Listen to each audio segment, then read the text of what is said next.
So today's announcements are the Chapter 23 saplings due next Wednesday at 9 a.m. because I'm expecting to finish up Chapter 23 today, guys. Quiz number 4 is also this week. So that's going to cover everything up through Friday last week. So mostly exam review and then a little bit of the new stuff from Chapter 23 that we covered of Friday. And then the final exam is Math 100, 7:30 a.m. Wednesday of finals week. So if you're not familiar with that, that's where we've been having exam review sessions so far. But go make sure you know where that is ahead of time. Are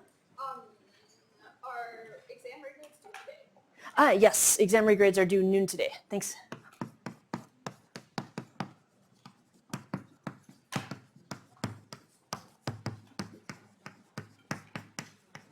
So exam regrades due noon today. As far as the exam review session, for the final, I'm still trying to get something figured out.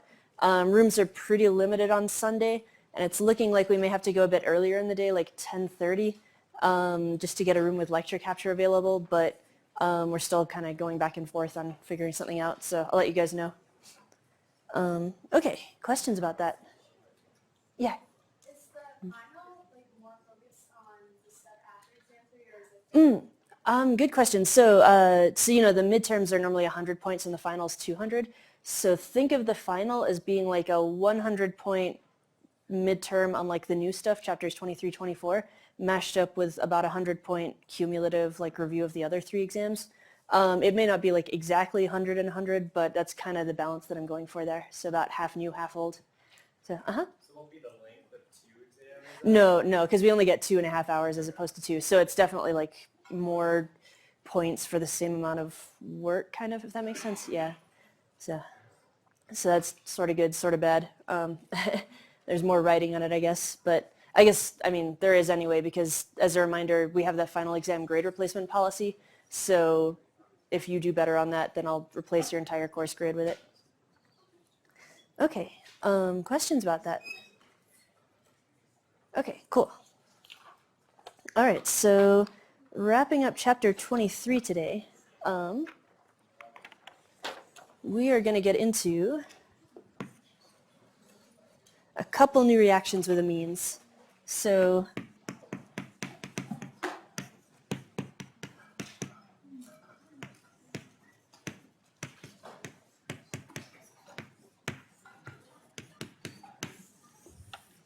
what we're going to look at today is Courteous and Hoffman rearrangements.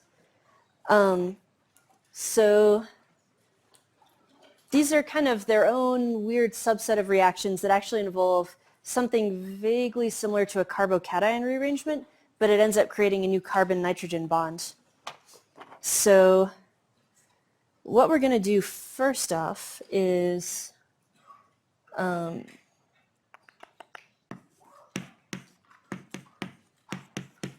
we're going to start with an acid chloride, and we're going to react it with this thing called an Azide Anion. You might have seen this a little bit, maybe in OChem 1, because I think it did show up on the list of like good nucleophile, poor nucleophile, strong base, weak base stuff that showed up in the alkyl halide chapter. But Azide Anion is N3- for short. And it turns out the best way to put together a Lewis dot structure of that is have a positive charged nitrogen in the middle that's double bonded to a couple of negative charged nitrogens. All right, so this can actually do a nucleophilic attack on here and do an acyl substitution, kind of like everything else we saw in the carboxylic acid derivatives chapter. If we're starting with an acid chloride, this is pretty easy to attack. So we're just going to come in, kick up.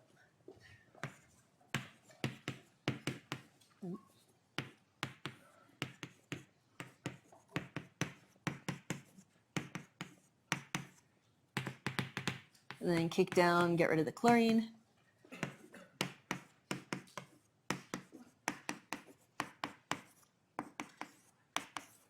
So that gets us to here.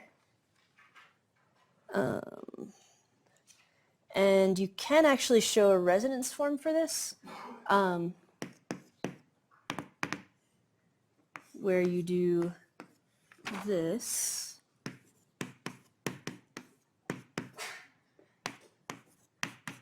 And you might be looking at this and thinking, hey, that's an N triple bond N at the end. That's going to drop off pretty easily. So that's actually exactly what happens next. But some other stuff happens to make it go. Okay, so the mechanism for this, the best way to remember or understand what's going on is think of it as sort of like a carbocation rearrangement. So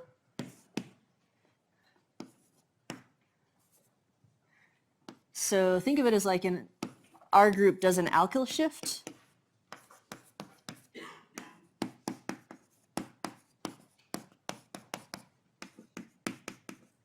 Onto the nitrogen with a minus charge, while at the same time the leaving group leaves, and also the N minus is attacking the base of the carbonyl.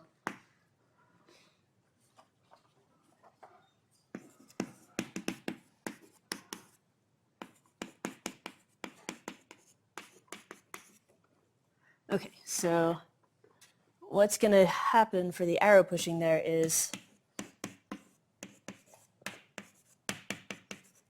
okay, so I'm actually just going to redraw this same thing so I can get the arrow shown. Okay, so lone pairs on this N minus are going to come, kick in, attack the base of the carbonyl here.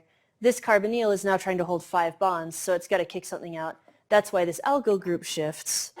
And this is going to look kind of weird for what we're used to, but it turns out geometry-wise it actually works out okay. This is sort of trigonal planar geometry, and so the R group isn't as far away from the nitrogen as it looks like it is. Actually, maybe I should actually redraw that so it's a little bit more reasonable looking. Okay, so it is actually like fairly close to the N minus. And then at the same time, because now the N minus is trying to hold too many electrons for a full octet, the leaving group also drops off at once. Okay, so once all the dust settles, where does that get us? We end up kicking out N triple bond N as a leaving group. That's fine. We have N, which is now double bonded to C, which is still double bonded to O. And we have an R that's now hanging off the nitrogen. So if we straighten this out, we're going to have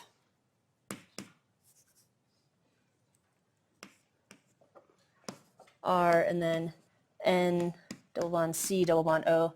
And this is all linear because the carbon is sp hybridized. Okay, so this is called an isocyanate.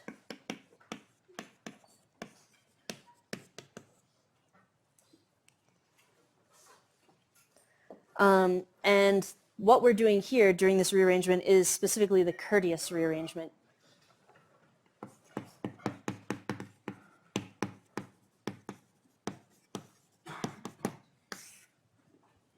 Okay, so anything involving an alkyl group shifting onto part of this azide anion and then kicking out nitrogen as a leaving group is a Courteous rearrangement. Okay, so once we have the isocyanate, like we haven't looked at this particular functional group much at all, and that's because it's actually not terribly stable. It's sort of like a supercharged carbonyl, like this carbon has a pretty sizable delta positive. And so from here, depending on what we expose it to, we can convert it to potentially a bunch of other things.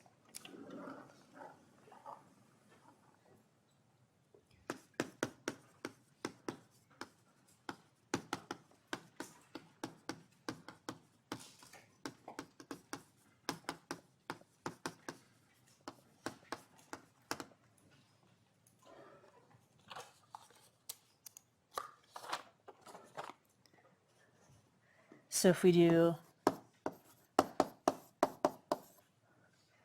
this and we hit it with ROH, then we're going to get an ester out of this.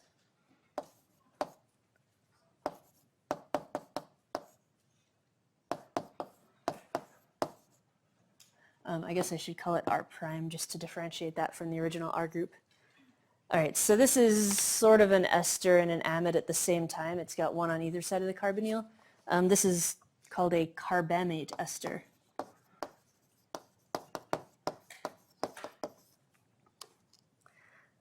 Or if we hit it with another amine, so maybe like R prime and H2, we can get something similar going on.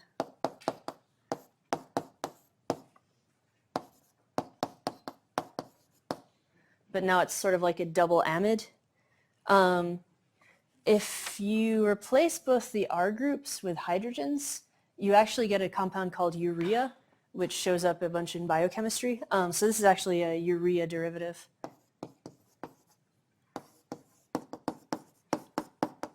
You could call it like N-alkyl, N-prime, other alkyl, whatever they are, urea for naming. Another option is if you hit this thing with water,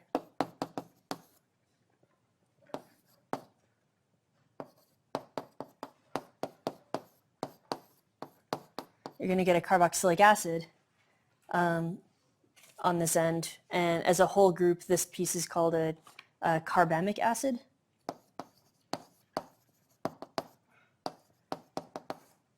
Turns out, this is actually something that can undergo a reaction that we've seen before in a different context. This can decarboxylate. It goes by a slightly different mechanism than what we saw for like the beta keto acid doing decarboxylation before.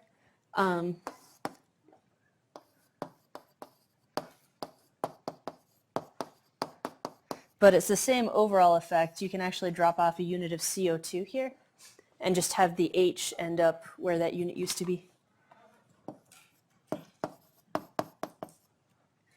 So we end up getting our R group now attached to NH2 on here.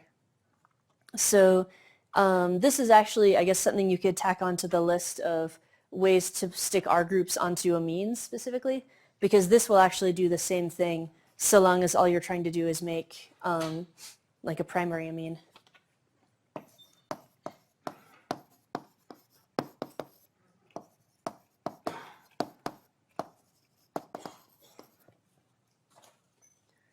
Okay, so I guess if we were looking at this from R's point of view, if we wanted to do an overall converting R to an amine there.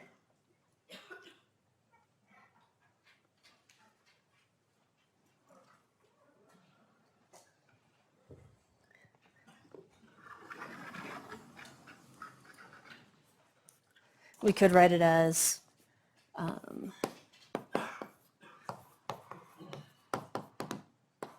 acid chloride, and then first you could do like sodium azide, and then it would do the rearrangement.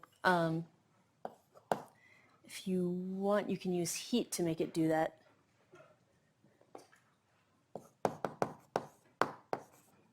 So H2O and heat, and that should get you the primary amine there. And note that this is actually losing us a molecule or an atom of carbon overall. So this goes away during the reaction.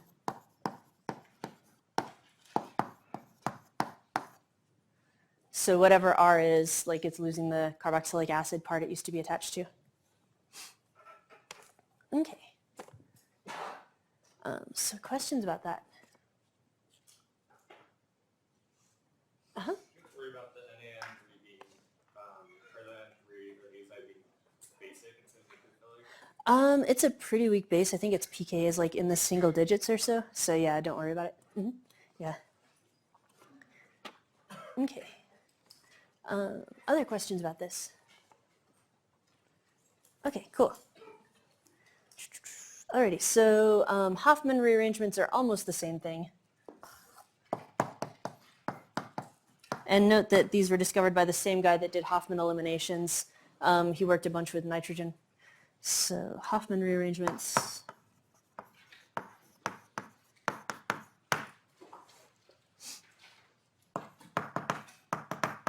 Are similar, but instead of an N2 leaving group, They use bromine as a leaving group.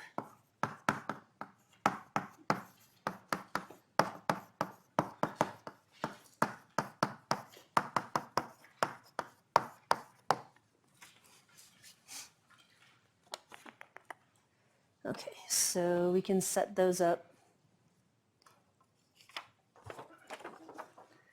by actually starting with the amide instead of the carboxylic acid.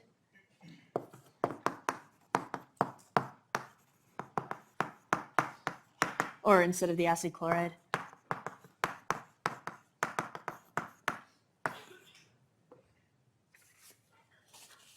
And then we're going to actually do sort of like an alpha halogenation, kind of like we did on alpha carbons last chapter. Oh, halogenate. Okay. So if we do this in base,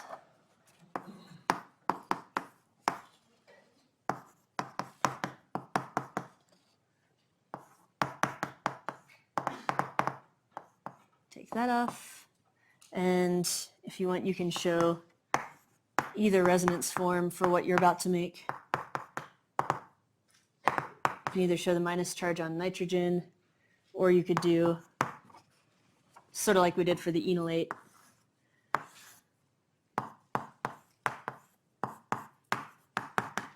Show it that way. But when the attack happens, it's going to be coming off of the nitrogen, so just like when we made the enolates before. So now if we bring in Br2, alpha halogenate on there.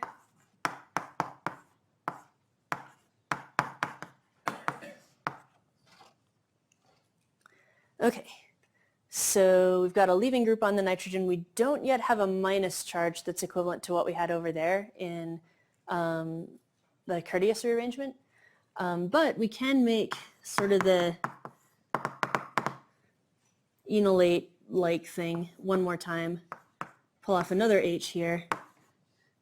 And as a reminder, when we did alpha halogenation last chapter on carbon, this got easier in subsequent steps once we added more bromines because they stabilized the negative charge. That's going to be the case here. It should be easier to deprotonate the second time than it was the first. Okay, and now we're looking at something that's real equivalent to the Courteous rearrangement, where we have N- with a leaving group on it. And so the arrow pushing is going to look pretty much identical. I'm going to move this R down a little bit. There we go. Okay.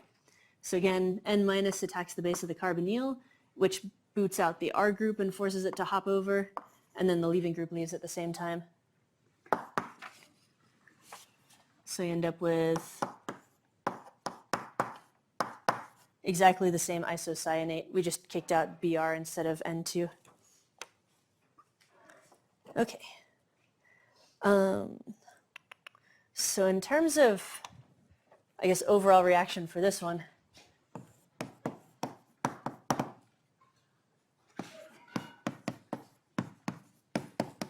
whatever NH2 you have, you could write it as step 1. I guess you don't even need steps for this. Yeah, sorry, I don't have the overall reactions in my notes. I'm kind of making sure that I get everything that included on the arrows here. So base, water, Br2, and heat would probably help as well. And that'll get you the isocyanate. And then from there you can do whatever, kind of like we did over here. Okay, so in terms of picking between these two, they are very similar reactions. Base is maybe a little bit riskier depending on what exact functional groups you have elsewhere in the molecule.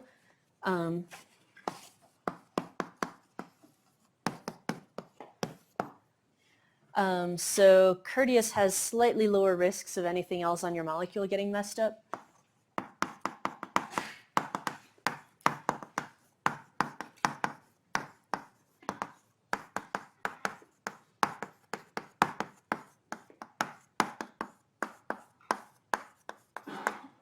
However, Courteous is also slightly more dangerous for the scientist because azides can be explosive depending on exactly how you're bringing them in.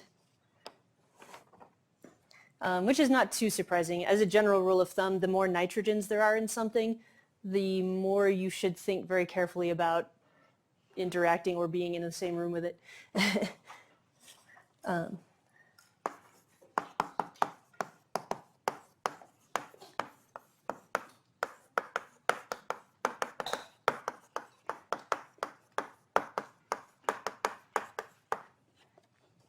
Okay, so on paper, probably if you know one of them, know Courteous. If you were doing this in the lab, though, you might pick Hoffman as kind of your better choice.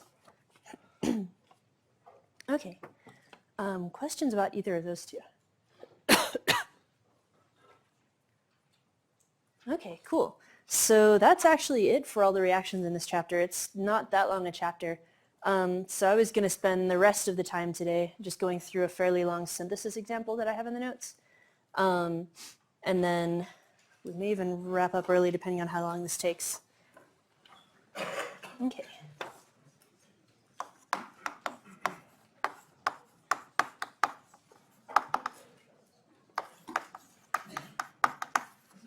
Okay, so chapter 23, synthesis practice. So here's the problem that I have in the notes.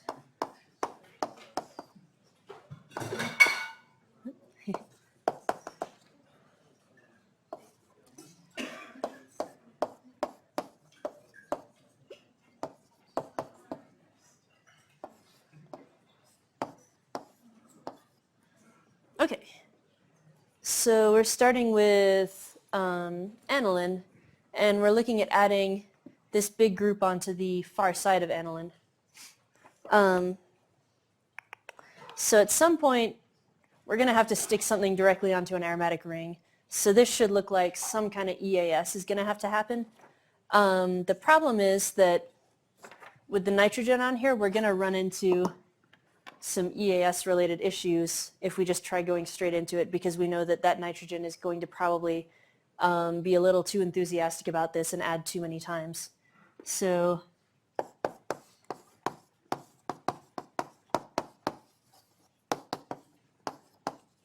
you got to damp down the reactivity.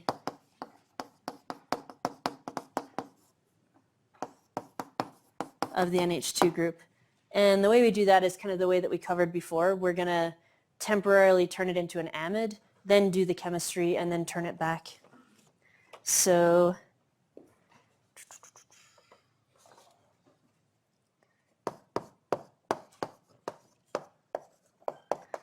that's how that looks.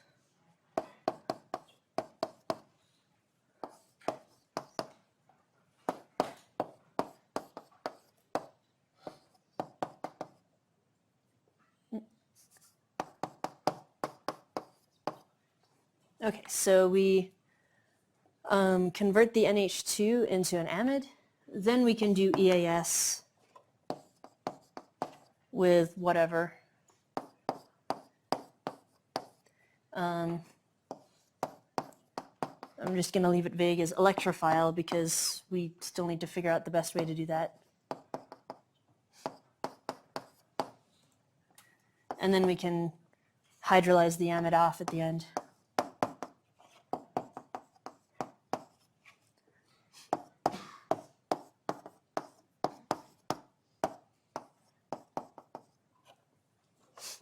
Okay, so choice of electrophile to stick on there. So I guess my first thought when I'm just trying to stick on some group to get like a placeholder atom on there that I can work with later is probably bromine. Maybe I could then try converting it to a Grignard afterwards.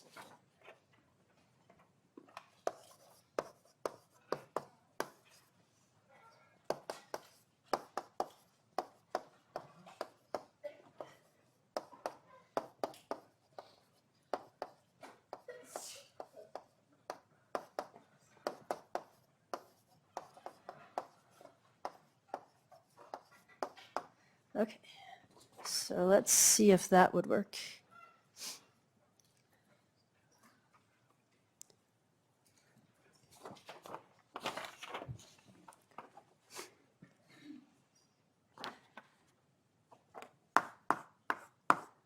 So assuming we get a bromine on by the steps that I put up there previously,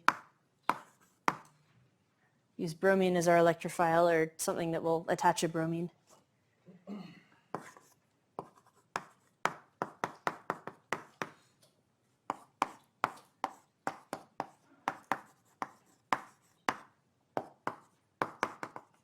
There we go. There's a Grignard. What's wrong with that? I'll remind you that the pK of this group is probably in the mid-30s. So the pK of this group is probably mid-40s to 50s. It's a carbon with a minus charge. So as soon as we make a Grignard here, it's going to see this relatively easy to deprotonate group on the far side of the ring, and maybe it'll pull it off its own ring or another copy of the molecule. But that's protic, and this is very basic. So you can't make a Grignard in the presence of protic groups. It's just not going to last.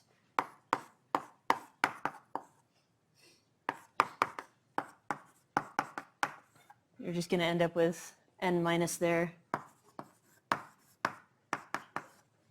with the magnesium counter-ion. What did the geometry like prevent that? It seems like they're on opposite sides. Yeah, so it might have a hard time reaching its own protons, but there's tons of copies of this around, so it ends up not mattering. So, Oh yeah, yeah. right. So Okay, so doing it this way, even though it looks like a good idea at first, just remember that since you have protic groups around, and you're always going to have protic groups on this molecule because you always have at least one H on the N, whether it's protected or not protected here. Grignard's probably not going to be a great idea for now. So maybe instead of doing Grignard chemistry, maybe let's just try sticking some carbons directly onto the ring. So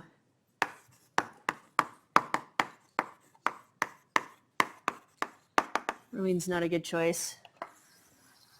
Maybe let's just go straight into Friedel-Crafts.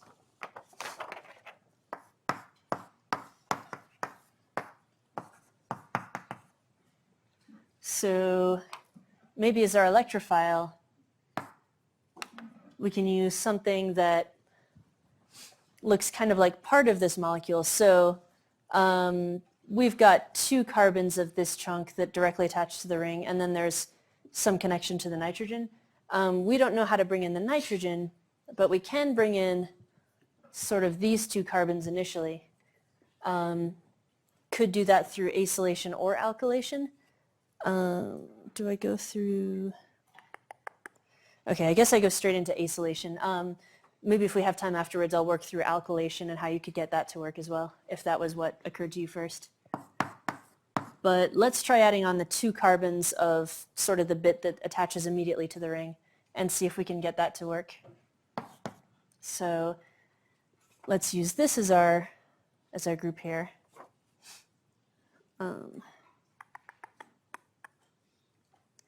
So then we need to convert this to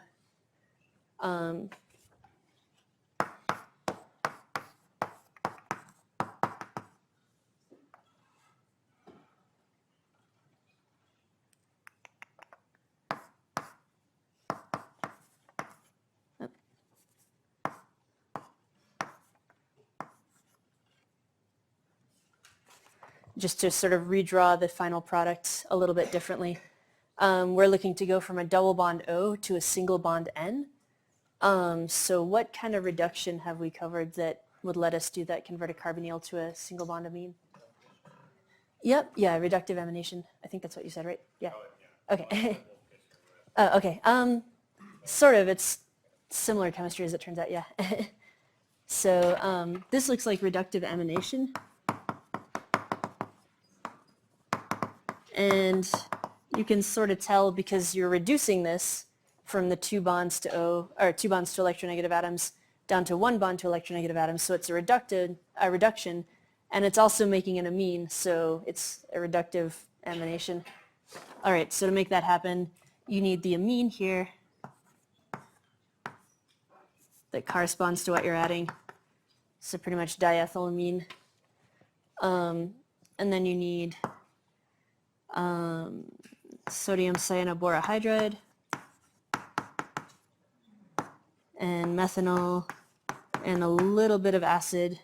I think when we covered this before, we just wrote HCl on the arrow, and that's fine.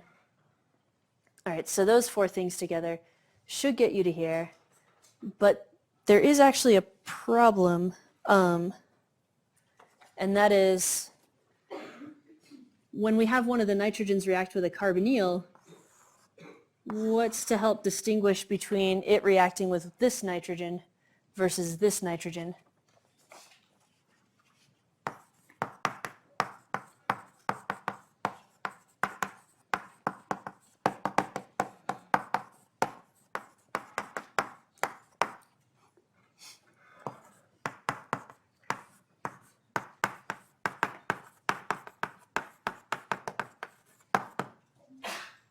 Okay, so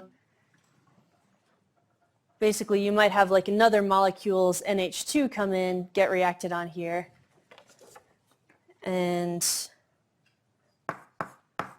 maybe you'd accidentally end up with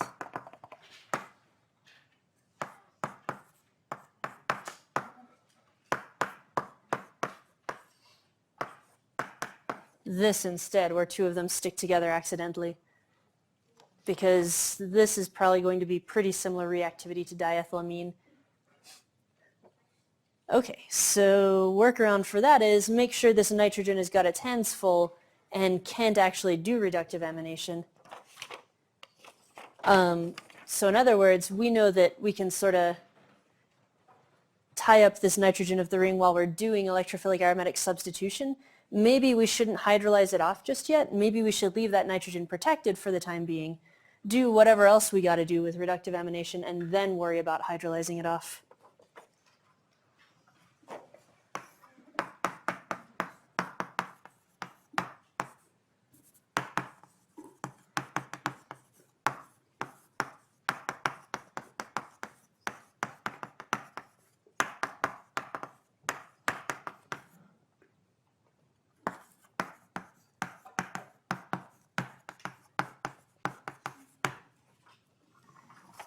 So in that case, we could set it up as, okay, so now we've got enough info to put it all together. We start out over there, protect, do EAS, then do reductive emanation, then deprotect, if that makes sense. So if we do this start to finish, it's going to look like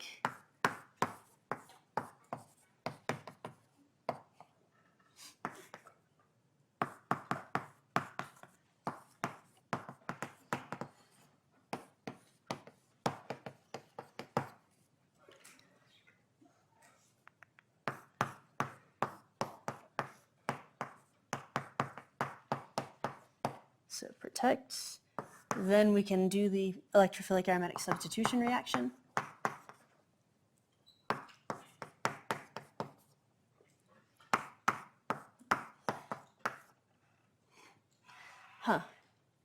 I guess if you threw in acyl chloride and pyridine and AlCl3 all at once, you might just go straight to the third thing here, but I'm not 100% sure how well that would work.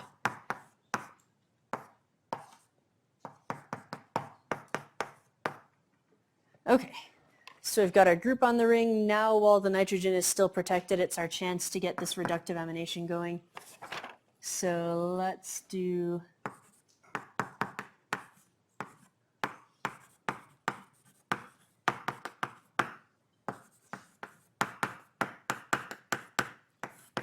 this.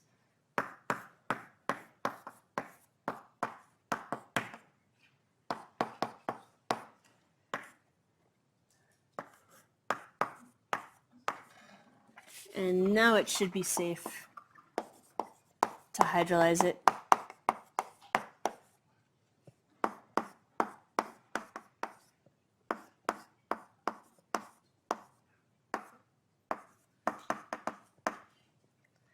Okay, so quick sanity check. Are any of these steps going to run into issues? I guess this one's going to have the same thing we always have with ortho-para directors, where we get both ortho and para, which I didn't write, but that's not really avoidable, unfortunately. This step looks like it should work okay. This step looks like it should work okay. It's probably not going to mess with the nitrogen that we just added. It's just going to hydrolyze that off there. Okay, so questions about that? Yeah.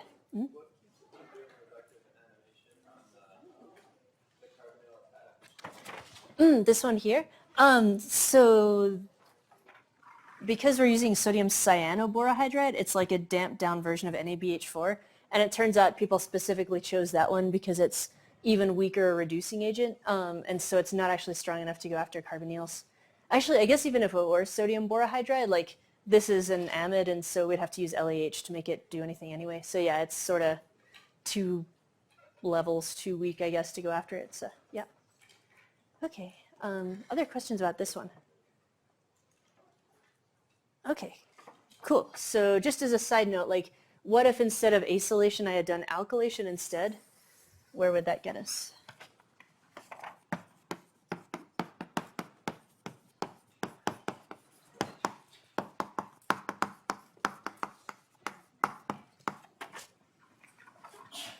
Okay, so that's looking like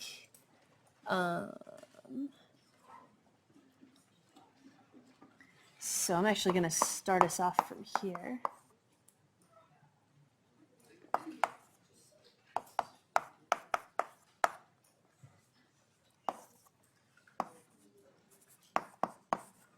Okay, so again, we're looking to stick on a 2-carbon chunk. Stick on an ethyl group is the easiest way to do that.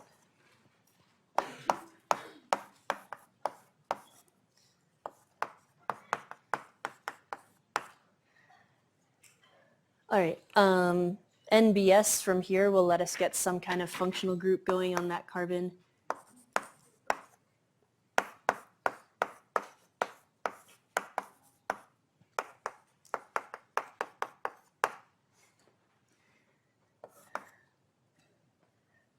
If you wanted to, that's pretty SN2able.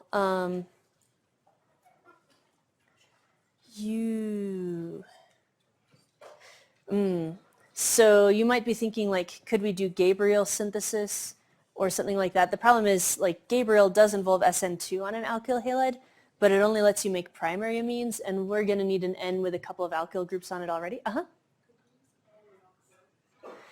Yeah, you could. The problem is KMNO4 is going to lop one of the carbons off too, and would prefer to keep it on there just because it's going to be work to stick it back on. Yeah, but if that's like the first thing that occurs to you, you can actually get like a good solution from there. It's just extra steps. So yeah.